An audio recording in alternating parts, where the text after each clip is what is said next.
We talked about how the economy affects the demand for our business. Now let's talk about how the economy affects the demand for our products. And I'm really excited about sharing some of this stuff. This is pretty cool, neat stuff. There's been a long-standing debate amongst marketeers and business owners for a long time, and it kind of goes like this.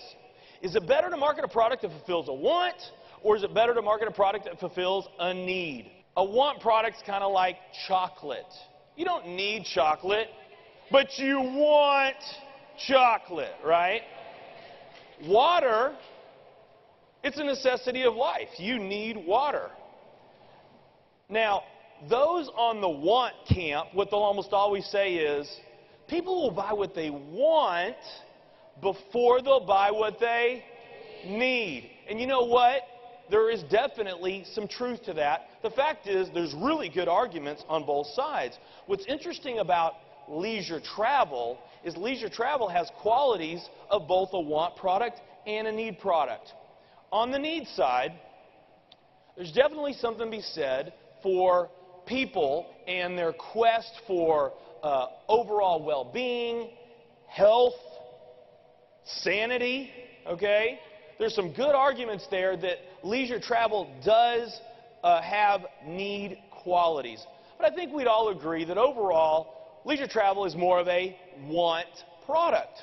But what's really interesting, when people talk about leisure travel, they don't say, I want a vacation. They say, I need a vacation. There are some want products that have a tendency to do really well in a down economy. They're counter-cyclical. One of the best examples I could show you is movies. Did you know that during down economic times, movies always increase in sales? It's always happened. As a matter of fact, right now, it's happening in a big way. One of the best performing companies on Wall Street today is Netflix. Why is it that people want to watch movies more during a down economy? That's right. Escape is the word that I heard. People are stressed out. They're looking for something to break their mind. They're looking for an escape. Now, what's the ultimate escape?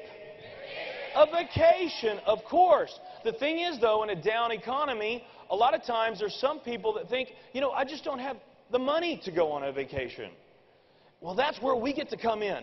We get to come in and we get to tell people, hey, listen, instead of you going and watching that movie for 2 hours and living a fantasy through that movie and watching somebody having a blast on the beach in Bahamas, with World Ventures, I can show you how you can easily afford to go to the Bahamas. Not only that, with our Travel Dollar program, I can actually show you how you can travel for free.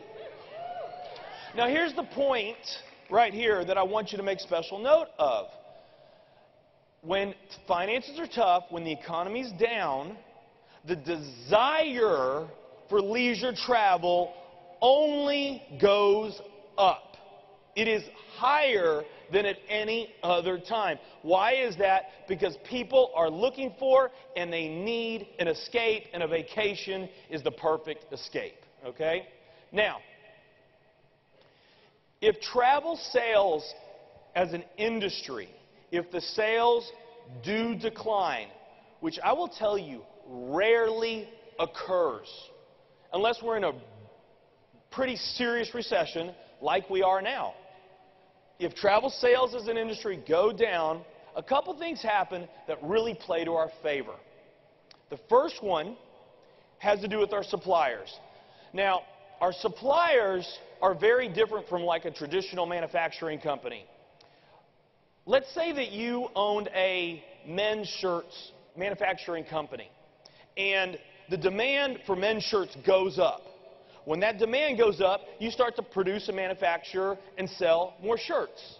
If the demand goes down, you produce and manufacture less shirts, right? And if you had any excess inventory, you can hold that inventory and then you can sell it later. So according to your demand, your costs will go up and down. Now, with our suppliers, it's a much different situation, and I'm talking about the hotels, the resorts, the cruise lines that we do business with. Because when the demand goes up, what do? They build more cruise ships, they build more hotels, they build more resorts.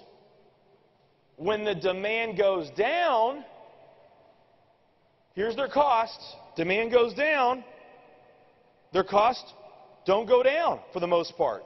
They can't take back what they built, okay? And their inventory, their unused inventory, those hotel cabins and cruise ships, it's like perishable goods, vegetables and fruit sitting on the produce shelves. They only last for a certain time. You got to sell them or they're gone.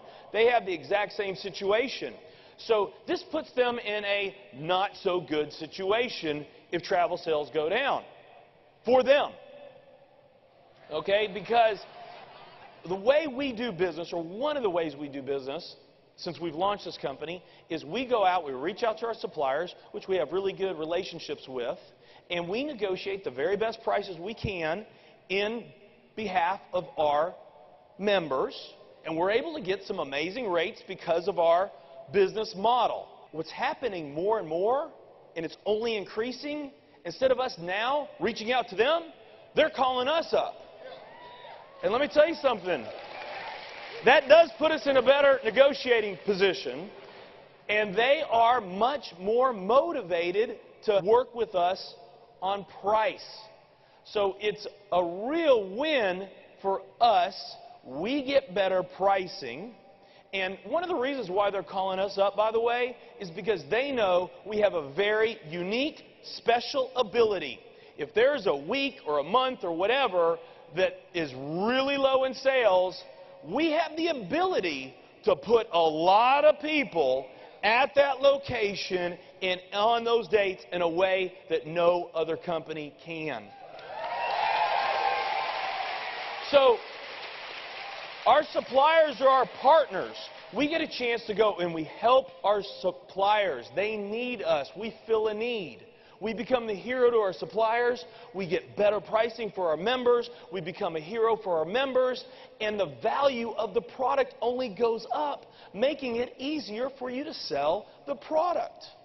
Now, what just recently happened that's only amplifying this situation is what Wall Street calls the AIG effect. The AIG effect, it was named after AIG receiving $85 billion in the form of a government bailout. And days later, they spent $440,000 on a luxury excursion for their executives. The government and media demonized them.